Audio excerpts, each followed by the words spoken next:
bad stuff happens. Like, it's going to happen. You're going to lose clients. You're going to get fired. Things are going to change. Bad stuff happens. The interesting bit is, what's the silver lining? What can happen from those bad things happening? And one of the things that happened to me early in my career was me getting fired. And me getting fired led to me building my own business, which led to the dream life. And this episode is all about finding opportunity where you didn't even think it exists. The extraordinary belongs to those that create it. Rebelling against business plans and debt, rebelling against what society expects of us to build cool businesses, make money, have fun, and do good. Let's create something extraordinary together. Welcome to The Rebel Entrepreneur.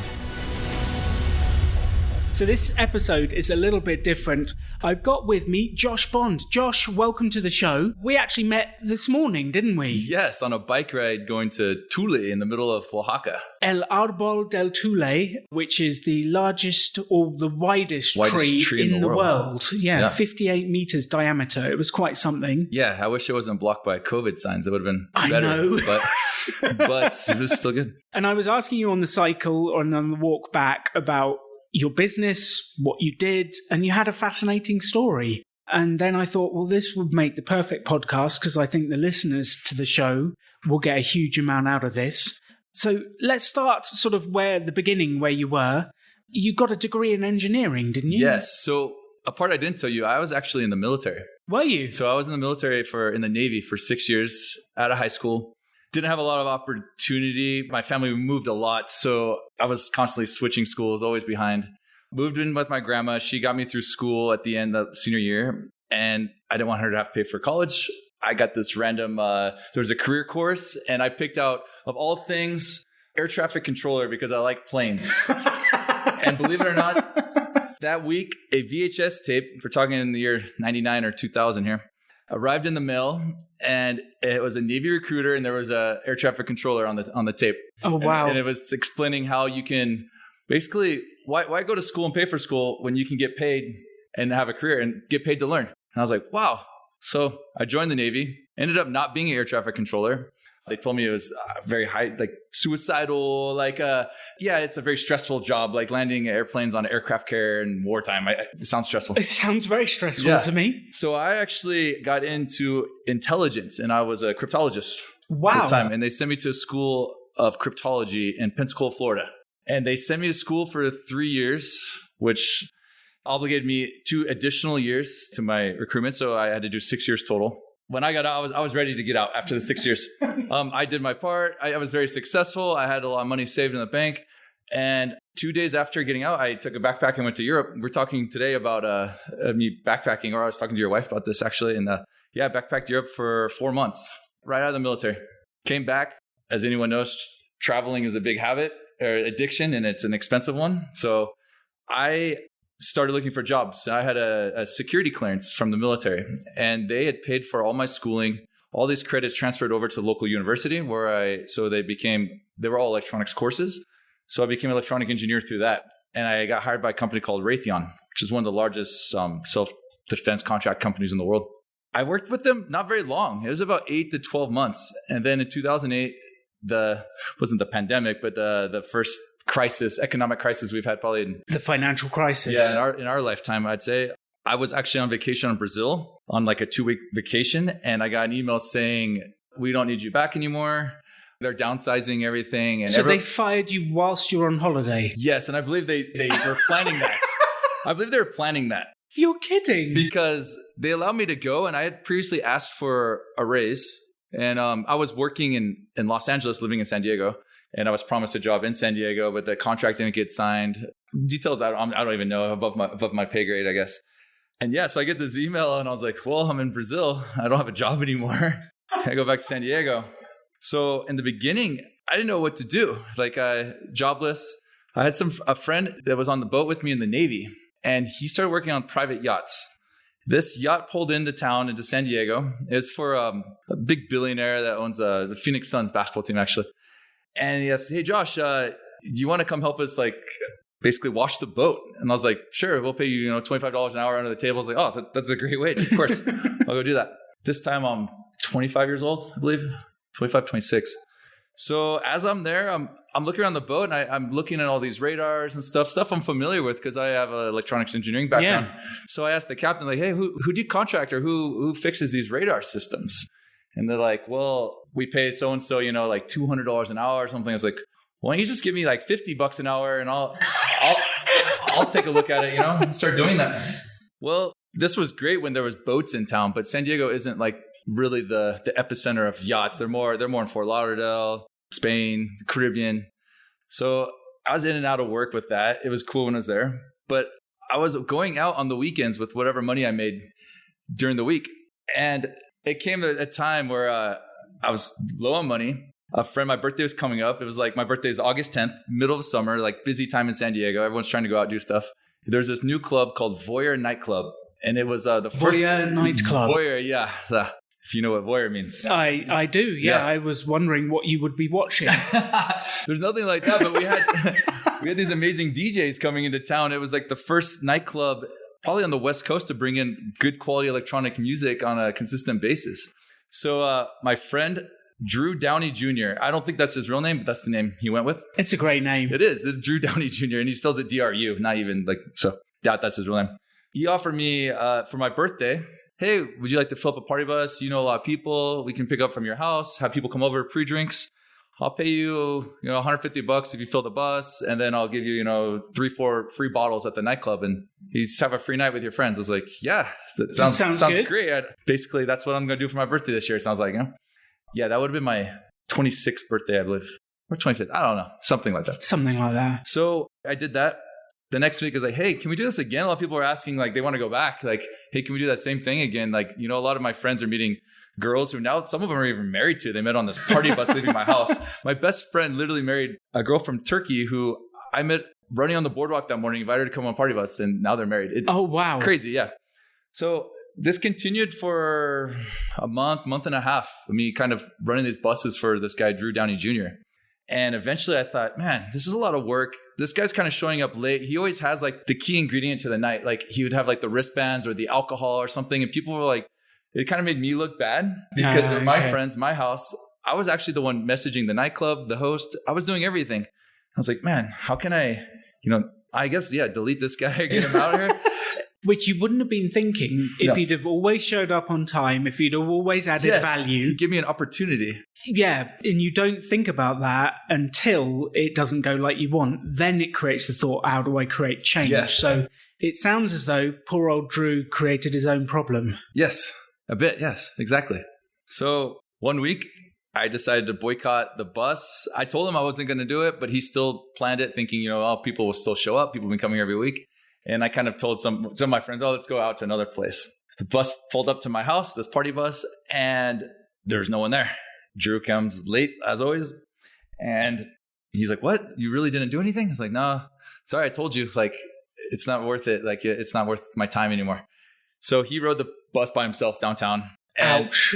Yeah, and I wrote the owner of the nightclub, and I said, because I knew him, but I don't even think he realized that he wasn't paying me because he has managers, that are handling all the financial stuff. So he knew me. He saw me there every day or every weekend, every Friday. And he thought, oh, yeah, Josh is the one we're taking care of. So I texted him like, hey, by no way does this reflect me. I was doing it for Drew this whole time. I just want you to know, like, I was the one doing everything. And when I decided not to do anything, look at the turnout versus what was happening before. Kind of a bad move to my friend, but it gave me a really good opportunity for something. And at the time, I didn't really know if I was going to make a career out of this or what I was going to do. But the following week, they offered me to do it myself, and they would pay me the cost of the bus, which is like $400. And then they were paying me per guy and girl I brought in, right? So like $20 per girl, $10 per guy. Men are worth less than women. Yes, but I would charge the men $20 to ride the bus because they're going to go out with a bunch of girls. So I was actually making more money off of the guys than I was off the girls. But I couldn't show up with a bunch of dudes. So I'd have to like limit it, 5 or 6. And we'd have like 40, 50, 60 girls crammed on these buses. And that first week, I made around $1,500 working for myself. Wow. Yeah, from the 150. And I was like, wow. So you 10x'd, poor old Drew got cut out. Yes. And you 10x'd the money that you were going to get. Yes. And what was interesting is that Drew, they at first asked Drew if it was okay because I was going to be promoting the same night. And Drew was like, No, I'm not okay with that because we have similar crowd, similar network, and we'll just be cross competing. So they actually give me Saturday night, which if anyone who's gone out in their life knows Saturday night's the busiest night of the week, just about anywhere in the world. So I had one of the top 50 nightclubs in the world on a Saturday night, and I was the only promoter working that night. Wow. Yeah, the club already had a lot of people. You just wanted a certain type of, clientele. Like they wanted girls, let's be honest. They wanted beautiful, young-looking girls who are just in there, normal college chicks or whatever, hanging out and just make the place look nicer, so if someone's spending $5,000 on a table, maybe now they spend $6,000 or $7,000 because they're having a better time and they're flirting with people or creating the atmosphere. Yes, they don't want 42-year-old bearded men like me. That's not really their target market. They kind of do to pay, but not to, but not to look at, let's say, not to tag on their Instagram. So this is quite interesting. Let's just back up for a second. You were kind of just going along in your career. You got your electronics career. You were in your career. And then there's a moment that throws you spinning. Yeah. And I think that is fascinating because those moments that throw people spinning can go one of two ways. They either kind of throw you spinning and you crash, or they throw you spinning and it turns into an opportunity. That seems like, even though was it painful at the time, or was it just... It was in the beginning. So I didn't really know what to do. And, I was just going out Saturday night or Friday night with Drew because it was free, basically. I was getting $150, but it wasn't enough to pay the bills. My rent in San Diego was, $2,500 a month and all these things. But it was just like a free night. I could still go have a social life and not spend anything. And I was kind of like the man, that night, like the cool kid. But once I turned into this, I took it much more serious. And I was like, well, how can I make this work as like a full-time gig? And what ended up happening is this nightclub, Voyeur, which was the one that still to this day, afterwards I got gigs in other clubs, but they paid me the most. Like they took good care of me. They start changing the pay structure. So in the beginning it was per girl, per guy. But there's nights where maybe the club didn't do very well, but they still had to pay me a lot of money. So what they ended up doing is like, hey, we're going to pay you a 5% of our total earnings for the night minus the cost of the DJ and pay you back for the cost of this party bus, which would be roughly $400 a night. Wow. So I started thinking more of like an owner of a nightclub, basically, because I was... How can you get the high-paying clients rather than just the ones that are there for the... Exactly. And, okay, if some guys come, hey, 2 of you guys pay cover and we'll take care of the other 2. Because I'm thinking like, okay, cover is part of my, the money they're paying for entry is part of my... Yes, everything. Bottle service, drinks at the bar, all these things.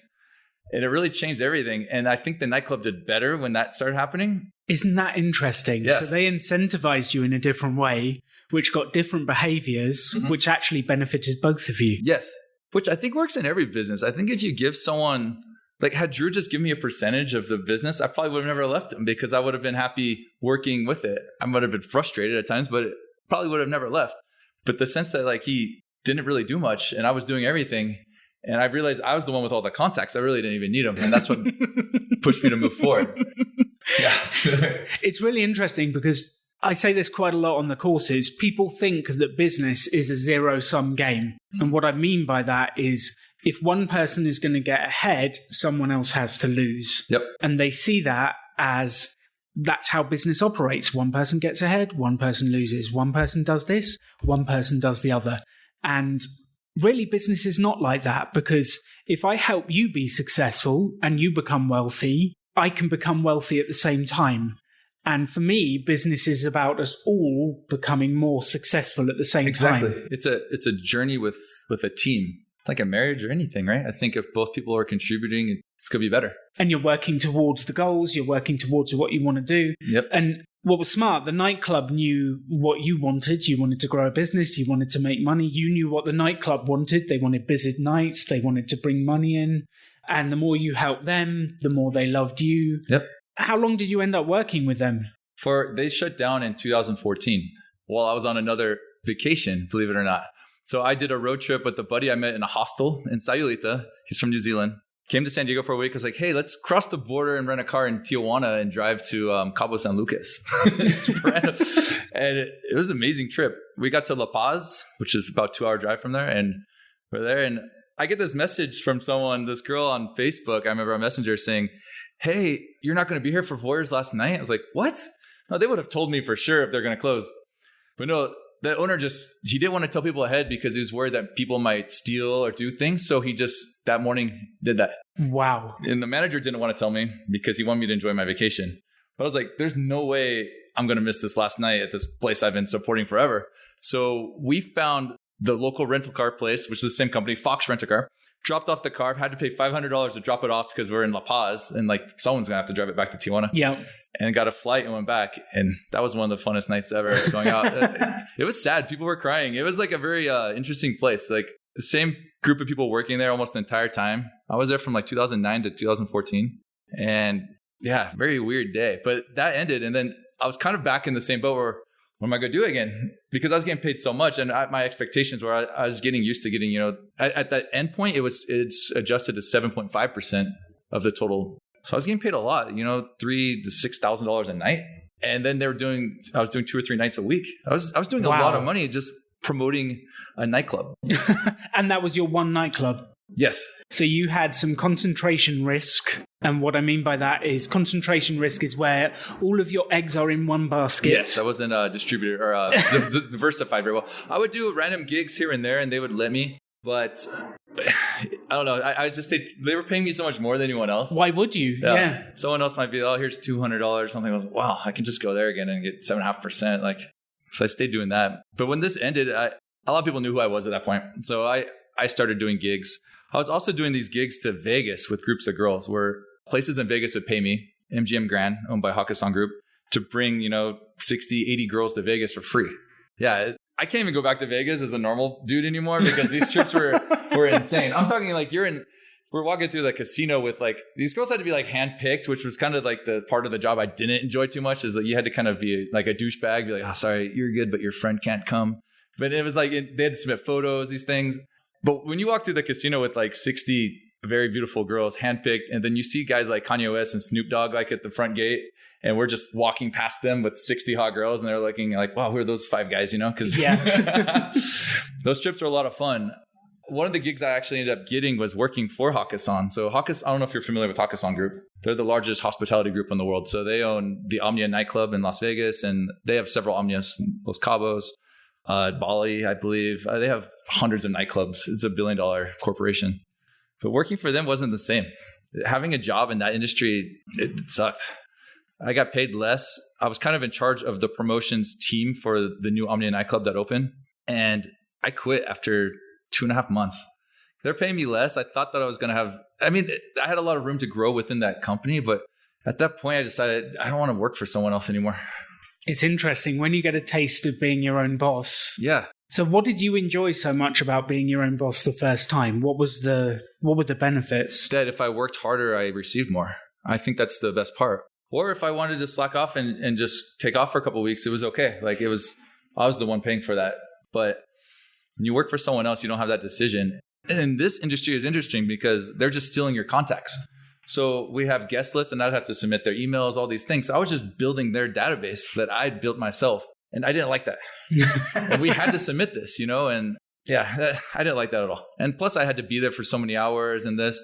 Literally in the beginning when I was just doing those Saturday nights, I was traveling 4 or 5 days a week, coming back and doing this. That's how why I'm in Mexico now is because that time I just started finding these random flights and Volaris Airlines just started announced you can get round trip flights to Mexico City, $70, $80 from Tijuana. I would go there for a couple of days just by myself, meet people. And I'd come back and I'd promote the club and I'd go back again because most of the stuff I was doing was on Facebook. I already had the network. I already knew people. It's just a matter of putting together Facebook groups, event pages, and tagging the right people, getting them interested. This is interesting. So let's take a random segue into Facebook. Okay. What have you learned about using Facebook to promote events? Because it can be a frustrating tool with the algorithm and with different things like that. Especially now. So I haven't promoted events in a while, but even just using Instagram, since I've been posting stuff here, my engagement's 40 or 50 likes, where normally when I'm posting stuff, it's in the hundreds. And there's nothing you can do about it. It's I know what I'm posting now is more interesting because I'm actually traveling and doing things. I'm constantly uploading things. So it should be getting higher engagement. The content's good. Doesn't make sense. And that can be very frustrating with Facebook is they can just change who sees it. You build up an audience and then one day, they want you to pay for it. And that ruins it all. Well, they do want you to pay for it. Yeah, so if you have a business page, yep, they basically show your content to no one until you actually pay for it. They do. Which is why I continually recommend, if you're listening to this, like build your own list. Yep. Have your own list. That is the most valuable asset you can own. Don't let someone else own your list, because otherwise you might have to pay them to get to your own list, which is highly frustrating. It is. Yeah, that is the worst part. So through that, I was saving a lot of emails. In the beginning, I wasn't. One of my best friends, Jeremy, the same one who married the Turkish girl from my party bus, he's kind of a nerd, but he's always thinking ahead technologically, you know? And he's like, why don't you just automate this and put like a Google, a Google Sheet or whatever, where like people can... So I started doing that for the guest list, and then people had to put in their email address and all these things. Oh, so they put in their own details in the Google Sheet. Yeah, they want to be on it. The problem is that you were getting the type of girls that maybe the club didn't like as often because anyone can do it. Or maybe, you know, they try sneaking a guy in or something. It was like against the rules. But I was building this list and it was saving in there. And I would just, you know, export to another Excel spreadsheet. And I had, you know, I think at the end over 100,000 emails of girls between like 21 and 25 who were interested in going to nightclubs.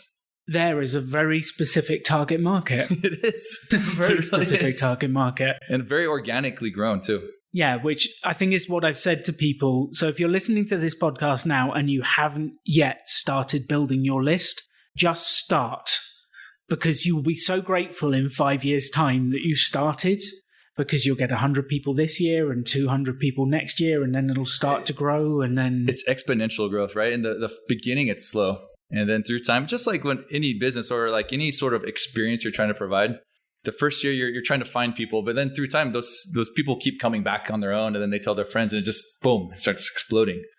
But growing your list, the same thing. Like you might do it like the first week and only 2 people left their email, and you're like, why am I doing this? Yeah, that is the key bit, and I think that's when so many people gave up. I gave up in the early days. I knew about lists, but I didn't do it. I only did it far later, and I wish I had started earlier. I think you don't realize how important an email is, or a contact. I think now having maybe a phone number is even more valuable, right? So, I mean, they have that with them at all times. If you can, I think maybe they're blocking it. It's getting spammy now, but I get a lot of random messages from businesses. Like they're obviously automatically generated. If I'd been doing that in the beginning, it would have been even easier, I think. So getting a message on their phone about like, oh, tonight there's a party here. More people would have came versus checking an email. A huge amount more, because you get the notification right there, right then, which you can do with social media to a certain extent, but it's just... You're still using them. Yeah, still using them. So you left the job in Vegas, and are you back in the same situation, wondering what to do next? No, because this time I kind of had a plan. You had a plan? Kind of. I didn't know how it was going to go, but... Like I said, I've been traveling around Mexico on this time off. My passion is to travel. I've been to over 60 countries worldwide. Even in the military, I was going to places people have never been or probably can't even go. And I loved it. I found this jewel, this gem, an hour south of San Diego called Valle de Guadalupe Valley, just outside of Ensenada. And it's a wine region. My buddy Dave and I, in 2010, went there randomly because a friend in Mexico City had mentioned, I want to see the wine route in Baja California. I was like, there's wine in Mexico? Like, no idea. I've been going to Ensenada forever, since I was like 19. I had no idea there's wine there. There's only about 30 wineries, I think, at the time. 30, 40. It was a small region, but it was really cool. My phone didn't work there, so I had no maps. There was no street signs. There would just be like pictures of like grapes, like on a sign with an arrow. You have no idea. Am I going to farm? The grapes. Yeah, exactly. Which led us to the biggest commercial winery, LA Cheto, it's called. They produce millions of cases of wine a year. And I was like, well, there's got to be more to this. So I just asked some guy in the parking lot, like, hey, can we follow you around? Like, we don't know where to go. Like, yeah, I've been coming here my whole life with my family, my grandparents. Sure. So I started exploring places. And then it got to the point where I was like, I'm going to come down here on my own in a couple of weeks. And I just drive down by myself. It's an hour drive, like nothing. And I would just ask guys on bicycle, hey, where's the next winery? And they just point down a dirt road. I'm driving down like 15 minutes on this road. Thinking like, should I turn back? But part of me is like, no, I trust that random guy on the bicycle. I'm gonna continue going down this road. He could have pointed any direction. Yeah, exactly. But it never failed. I'd end up, and it wouldn't be what you would picture as a winery. It'd be like someone's house and a dog running out, barking, greeting you. Someone coming out, and you're like, am I trespassing? Like, no, come on in. Like they have a wine cave down, and they've been making wine for years, and you're just drinking wine with a stranger in his house. And I thought it was the most fascinating thing I've ever done. So how do you go from meeting strangers in caves to creating a business?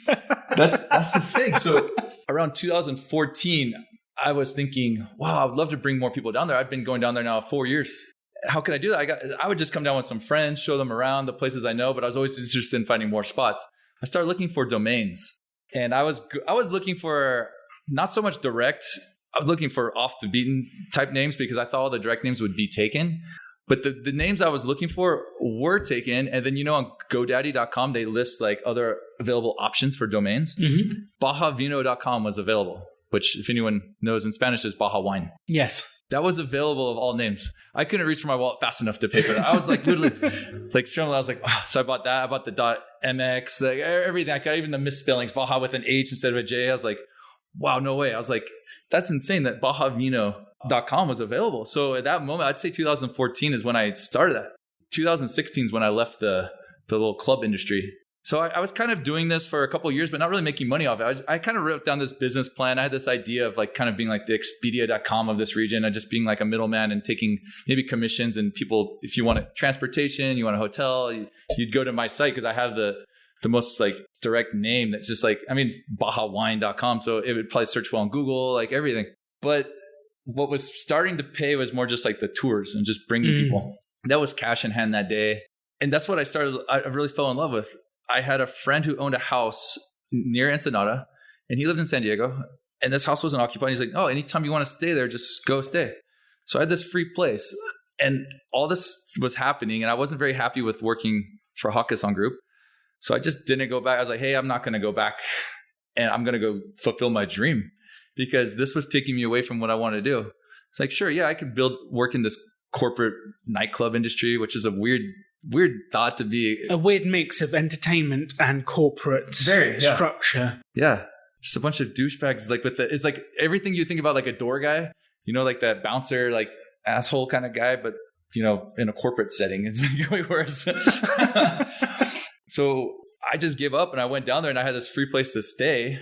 I was also Airbnb-ing my house in San Diego, which allowed me some slippage on income because I had that coming in. And I was there for a bit and I thought, you know what, let's see how long this will last. And then the drive from his house to Ensenada was like 30 minutes each way. So I was driving a lot. I was spending like $300-400 a month in gas. And I thought, I wonder how much it is just to rent a house in Ensenada. It was like $600 for like a nice house in a gated community. So it's only just a little bit more than the gas and you save all the time. All the time. And I thought, I signed a lease saying, hey, I'll be here for 6 months. Here I am 4.5 years later, still living in this place, bringing people from the border down. But in the beginning, it was just bringing all these girls I knew who I had over 100,000 emails. Like I said, they were 21 to 24, 25 at that time. Now they're like, 27 to 30. So they're into wine. They're into wine. They're not into nightclubs anymore. So now when they're getting my email blasts, they're like, oh, wow, you're doing something cool. Like, what I'm thinking is, what are you going to be selling in 10 years' time, 20 years' time? Yeah, I don't know. I'm going to follow them to the funeral, maybe. Who knows? Like, let's hope not. Maybe that's why I'm here in Oaxaca. Maybe next we'll do some culinary. Now you've got a foodie tour, a culinary tour. Yes, exactly. Yes, yeah. So I started showing up to these wineries with groups of girls. I wasn't even charging them. We've just kind of split the bill. And like I had a contact for a guy who had a van and he'd pick us up at my buddy's house. This house is massive. It's like a 6-bedroom house and I'm staying there by myself. So we could sleep 15, 20 people there. Pick us up, we'd go to the winery. And then the winery started asking like, who's this guy? Bringing people. 15 attractive girls all the time. And what's funny is that the Baja Vino Instagram page had the most followers of probably anything in Valle de Guadalupe in the wine region at that time, because we're at then like 3,000-4,000, but nothing else it was still in the hundreds. It was still like, and it was just kind of like a hobby, me going around taking photos and posting them on this page. And I got really into photography in this time. That was something I didn't know I had in me before. And I started taking these photos, putting on this Baja Vino page. And people knew the account, but they had no idea it was this gringo running the account. No idea. And I would literally email people all in Spanish, like, hey, I would like to come by today, a reservation. They didn't know I was going to be this white guy from San Diego. They thought I was going to be, because the name Baja Vino, they assumed it was a Mexican guy. Like, why would a foreigner come up with this name? And just for the listeners, gringo is the term that Mexicans use for white people. Yeah, or foreigners. Foreigners, you know the real history about it? It's kind of bad. I don't know if you know. I don't know. So during the war, the soldiers, the American soldiers had green uniforms. And they're saying gringo. It's like to go back. Okay, gringo. Yeah, but in Spanish, the I is pronounced how we would say like the double E. So it's gringo. I had no idea. Yeah, that's the history. Fascinating. Yeah. I always say, no, I'm not a gringo, I'm English. Yep. But that doesn't count. It doesn't count. I'm still a Like gringo. every Canadian backpacking Europe, they have those flags all over their backpack. Yes, Don't get mistaken. I'm not American. Yeah, exactly. I don't blame them. Oh, America, we love you. Yeah. So this taking people on wine tours has turned into your full-time business for 4.5 years. Yes. That's phenomenal. So the mailing list you built up doing the nightclubs is the same list that's still, in essence, I'm not using it feeding so you. much now, but in the beginning, yes, it was. Yeah, and that's what generated a lot of the business to start It with. did. And now, I mean, I have a big network in San Diego. I was the guy that kind of knew everyone. So anytime someone thinks about Baja California or Mexico, I'm the one that gets tagged in that Facebook post. Like, any recommendations for I'm going to Valle de Guadalupe? Oh, I get tagged in all those. So that's kind of how it goes. Like everyone, oh, Josh, I'm coming down this weekend. Even if they're not paying me, I still like, oh no, go check out this place. Here, I'll set you up a reservation here, whatever you guys need.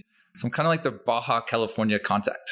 I love that. And then all sorts of opportunities and business comes to you. And for those who don't know, Baja California is the state south of California in the United States. Baja California, which means below, the word Baja. California was actually Alta California before. And it was all Mexico. Yeah. Interesting. Yeah. So what have you learned on this business journey? Because you've fallen into several different things. Yep. What have you learned? Are you becoming more conscious about your entrepreneurship? What have been some of the lessons along the way? I've become more confident, I think, in just myself. I used to be kind of shy in a sense. Like, I'm not like the aggressor ever. I usually have to be presented to someone, but then I'm fine. And now I feel more just being me. I don't have to worry about impressing other people. Like, I moved to Baja because I wanted to move to Baja. Like, I loved it there. It's amazing. It was my travel hack. I feel like I'm somewhere far, far away and only an hour from San Diego. I think that's the biggest thing I learned is just to be myself. And you can make money doing what you want to do, what you love. Even if it's not all the money in the world, you don't need it all if you're happy doing what you're doing. I love that message. And I've kind of been shouting about there is a way to make money doing what you love for a long, long time. There is. Yeah, and it sounds like you've fallen into something that you actually really enjoy. I actually have friends who are like doctors, lawyers, make a lot of money. And they always talk about, because they're jealous because I'm traveling all the time, I'm doing these things and they're working full-time jobs. Yes, they make more money, but it's a lot more sacrifice. They have more debts. They have less free time.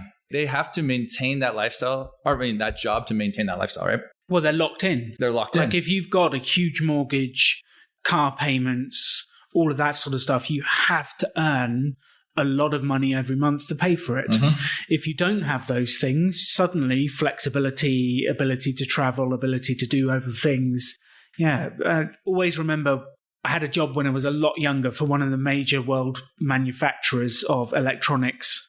And the guy was telling me his criteria for staff. And this was sales staff. And his criteria was, do they have a big mortgage?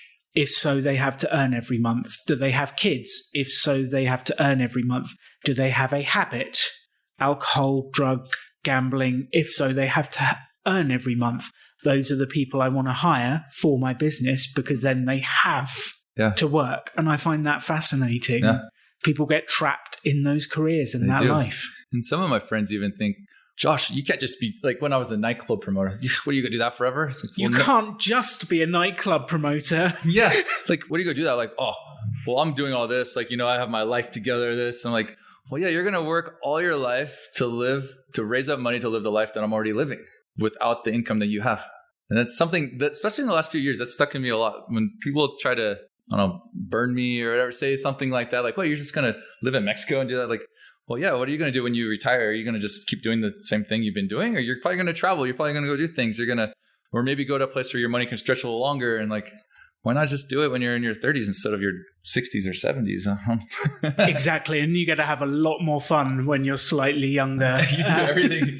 There's certain trips I'm saving for when I'm older. I actually went to the Grand Canyon already, but I was like thinking, man, I could have done that when I was like 70. I could have saved that for that time, but there's certain things in certain periods of your life that you might enjoy more. So one of the things I find fascinating, which is geo-arbitrage, which is the idea, geography and arbitrage. Arbitrage is an opportunity where you can buy something less in a different market. Yep. So the idea is you can earn in dollars and then spend in Mexican pesos and your dollar goes a lot further in Mexico, which means I'm assuming it's an American audience coming on your tours. Yeah, about 70% of it. But I'm charging dollars to anyone that books through my website.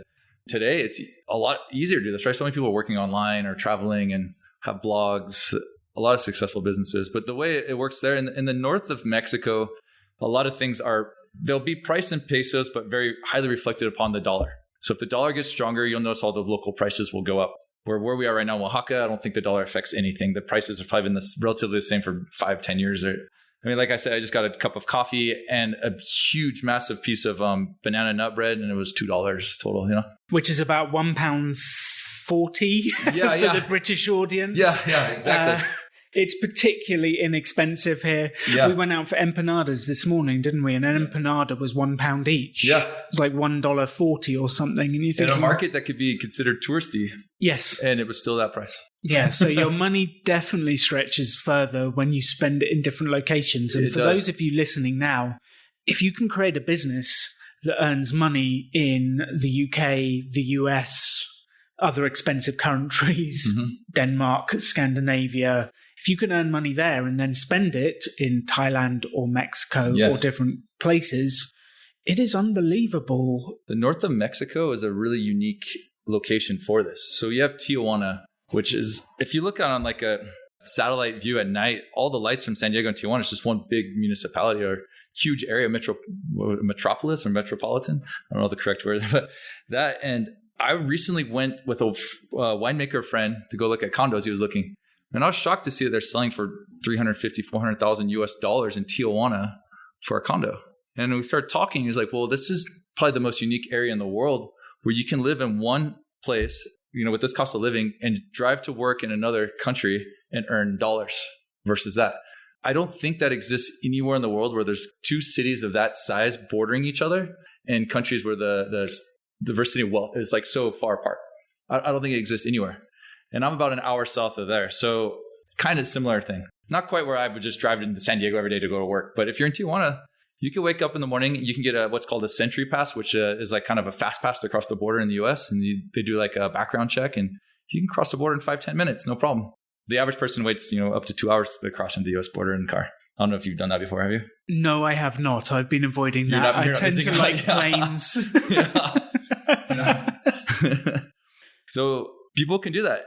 And they can be living, relatively cheap, earning dollars, and actually physically driving to the other place versus just how I'm doing it where they're coming to me. But we charge in dollars. Most of the prices at the wineries are based off dollars. So the prices there are much higher than where we are right now in Oaxaca. And my basic tour would be something that would include, I pick them up, usually at their Airbnb, their hotel, and I would take them to 3 different boutique wineries. I'm really a fan of supporting like the local community. I don't like the commercial places. So when people ask me to take them, I try not to. I never do take them, to be honest. I try to just talk them out of the idea of wanting to go to the places that they've already heard of. And they're never disappointed. I bring them to my friends' wineries and you're just kind of hanging out. And the quality of the wine's better. These guys are only producing 3,000 cases a year, not 1 million or 500,000. And it's more passion. And so I bring them to about 3 wineries a day with the tastings included. And then we eat lunch. Sometimes one of the wineries just has a barbecue and we eat there because they're just cooking. They invite us. Or other times, I have something set up like a tasting thing that, a pairing that goes well with the wines. I actually have a tour tomorrow and I'm here in Oaxaca. So this is great. So this is your first experiment in someone else running them for you? Or have you been doing that? But not with a group this large and not since the pandemic has happened. So a lot of things, it's been an interesting year because this year, I had an Airbnb running for partial income. I didn't mention this, opened up a pizzeria and a bar in Mexico, in Ensenada. Oh, just slip that in at the end of the conversation. And wine tours. So literally a pandemic erased Wiped everything. out all of your business. 100% of my portfolio is in tourism of some sort. And I had nothing once again, but I started working, trying to work. And I was like, man, it's too much work for a little right now. For instance, I don't own that many of the vehicles. I'm usually renting them through someone else with a driver. And I couldn't mix groups together. So sometimes, say I had a 14 passenger van and just 3 couples. I just put them together and take them to the same places. But you had to separate all the groups during the pandemic. Oof. You can't really have people. So there's not enough vehicles in the city because every 2 people has to be in a different vehicle, even if it's a van. So I got to the point where I was like, you know what? I have enough savings to get me through this. So you had saved, you had money put aside in case of emergencies. This time you did? Yeah. When I left Raytheon as an engineer, no. Nothing. Because I didn't know I was getting fired. It was just, well, I was no, on you vacation. were on holiday. I was on holiday. I probably just spent anything I had in my bank account in Brazil. I don't know if you've been to Brazil during Carnival. It's amazing. So, and not very inexpensive either. Yeah, so that's how it's been. And then I decided to go to Oaxaca for 2 months. This is in October. I was like, I'm just going to go there. If I get any bookings, no one booked. I wasn't really marketing the brand in this time frame. The wineries wanted people to arrive only with specific reservations, set hours. You couldn't have more than 6 people at a table, even if they're in the same group. I was like, it's just too much to deal with. If someone just happens to just book and it's a couple, I'll make sure they get taken care of. But I kind of stepped aside.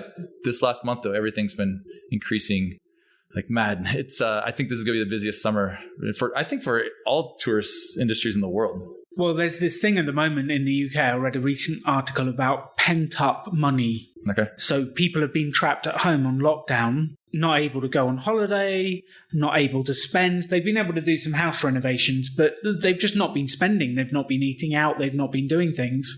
And there's something like £30 billion of money that is just sat in people's bank accounts that wouldn't normally be sat there. It would be spent on holidays and stuff. So there's going to be a huge release of finance coming over the summer of 2021, because we're recording this Easter weekend. Yes.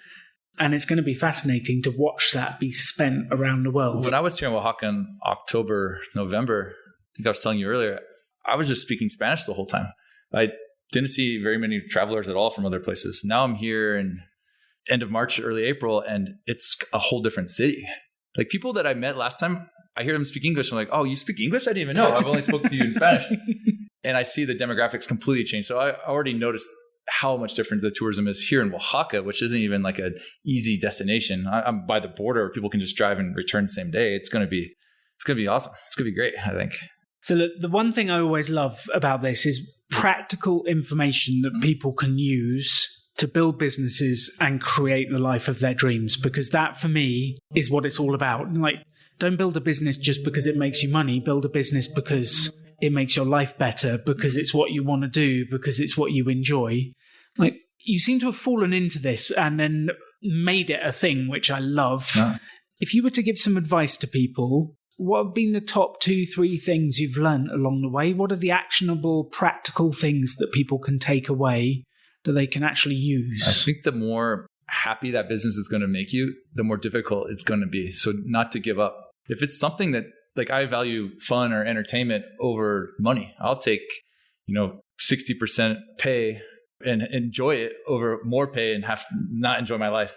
But with that there's a lot of hurdles as well, because especially the industries I've been in are not very normal industries. Like I was a nightclub promoter that made a business out of it. And now I'm doing wine tours an hour south in another country. I just got up and moved one day, like without no plan. It was difficult. I also assumed that it was going to go really quick. And I was going to be, I'm going to dominate this. I already have this following. I have the best website name. Like, how am I not going to? But I had to adjust to the community. Ensenada, or Mexico as a whole, much slower. Like, it's more laid back, more chill. It's not the everyday grind that you have in the United States. So once I adjusted that, I was like, okay. That was the first hurdle, really. Something that is annoying is that being from the US, we tend to be on time. We're really good with time. People in Mexico are not. So I'd be showing up to meetings and they show up 45 minutes, an hour late. And I was like, And all these things I was thinking, oh man, am I getting stood up? Are they not coming? And this, and adapting to the culture was a huge hurdle. I think it's not about me, it's about them. So I need to adjust, not make the world adjust. Well, it's interesting, isn't it? Because technically you're the foreigner here. Yep. So they shouldn't bend to your way of doing things. We should bend to their way of doing things because it's their country, it's their world.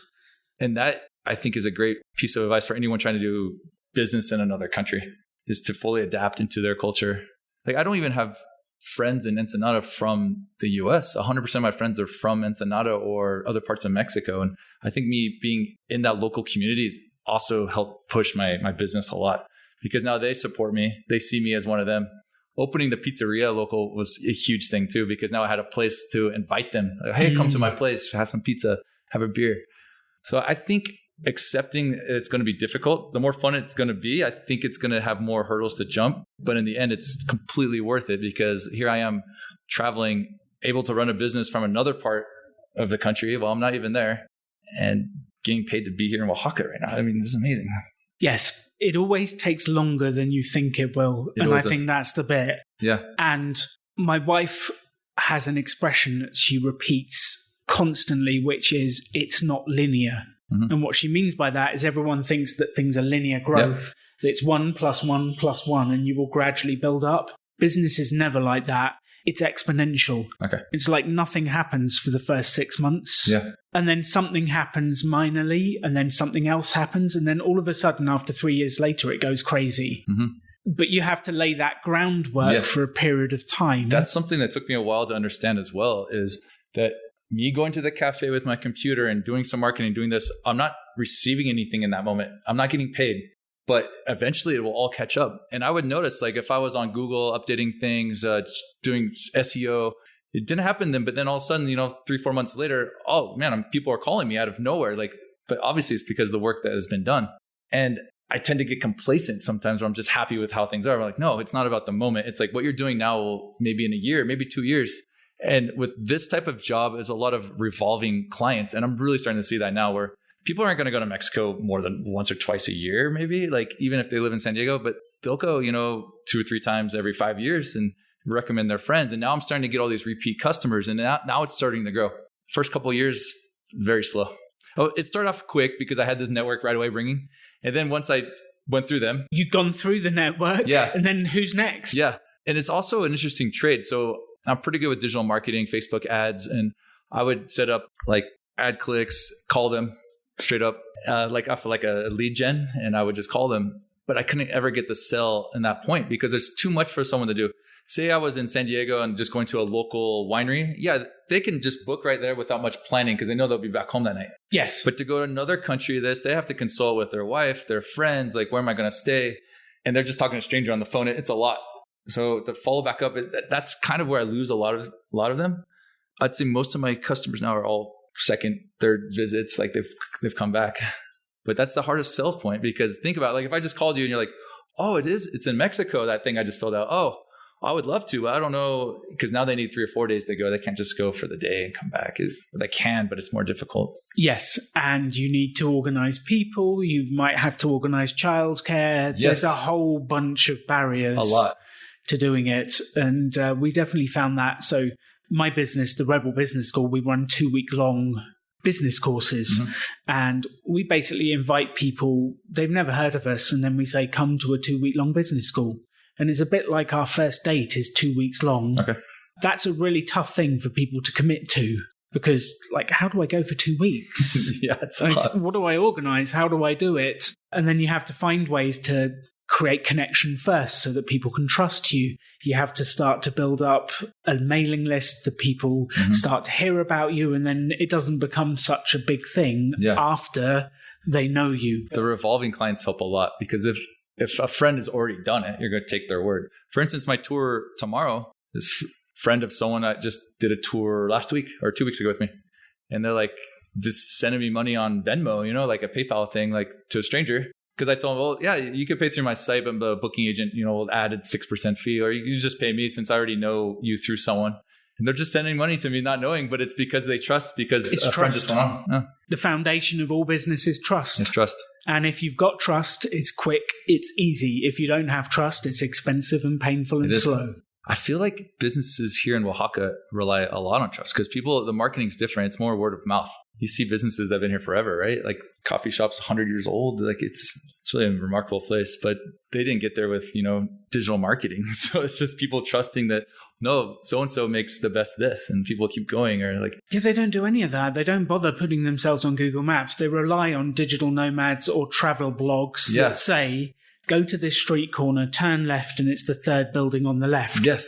Which is fine if you've been around for 100 years and you're known for being the best. If you're a new business, that is not going to work for you. No. You need to go out there and hustle. Yeah. And I think there are different seasons in a business. When you first start, it is all about the hustle, building the list, finding the people, marketing, sales, and getting out You there. can go either way, right? You can start off really big with the boom and it falls down, or building up, I guess. Yeah, and ideally you get the big boom and then just keep it going. That would be ideal, but I don't know that many people that has happened to. No. Well, this has been fun, Josh Bond. Super interesting random day. It's a super interesting random day. If people want to know more about your business, where do they find out about the wine tours in Baja California? They can go on, I have a website called bajavino.com. That's BAJAVINO.com. Also, Baja Vino on Instagram or on Facebook. Perfect. So people can check that out. So if you're listening to the podcast and you fancy a wine tour with J Bond in California. Or they can find Josh Bond also on Instagram as well. I love that. Excellent. And thank you so much for coming on the show, sharing your stories and your ideas. Thanks for inviting me. It's been great fun. It's the first podcast I've ever done. So you were excellent. Thanks. There are 3 things I would love you to take away from this episode with Josh. The first, and I think it's something I've been saying for some time now, it is possible to make money doing something you love. Like Josh has created a business where he takes people on tours of vineyards in an area he loves. He gets to travel. He gets to make money doing something he's passionate about. Why would you ever build a business doing something you don't enjoy? Just sounds crazy to me. So if you're going to build a business, pick something you enjoy, because I really do believe that comes through with the people you speak to.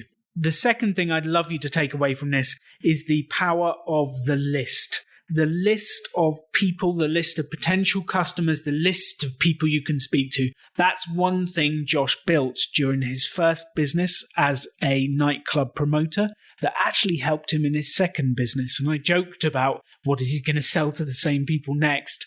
But this is the bit. If you don't have a list, if you're relying on finding people new every time, that's a lot of work and a huge amount of energy. Take the time to set up your list now. Do it in a simple Google sheet. There are GDP laws in Europe, so do be careful of those. Use MailChimp, which is GDPR compliant and free up to 2,000 people. Do something to build your list. Start that now. Wherever you are in your business, if you haven't built your list yet, start now and start to build the list of customers, the list of people who love what you do. And the third thing I'd love you to take away from this is your biggest opportunities lie in your biggest challenges. For me, the biggest change in my life was when I got fired just before the 2008 financial crisis, and then had to figure out how to make my own money. For Josh, it was being fired from his engineering job and then having to figure out how to make his own money. Sometimes these things that are incredibly painful at the time turn out to be some of the biggest and best opportunities. So if you've just been fired, how might that be the best thing that ever happened to you? If you've just had something go wrong for you, how might this be the biggest opportunity you've ever had? Take a moment to reframe the biggest challenges you've got to try and find the opportunity within. Then go out there and build the life you want to build, because no one else is going to build it for you. You can have any life you want to. Choose to build something cool. Choose to take action. Choose to work to make your dreams become reality. Stand out. Be different. Be yourself. Be a rebel entrepreneur.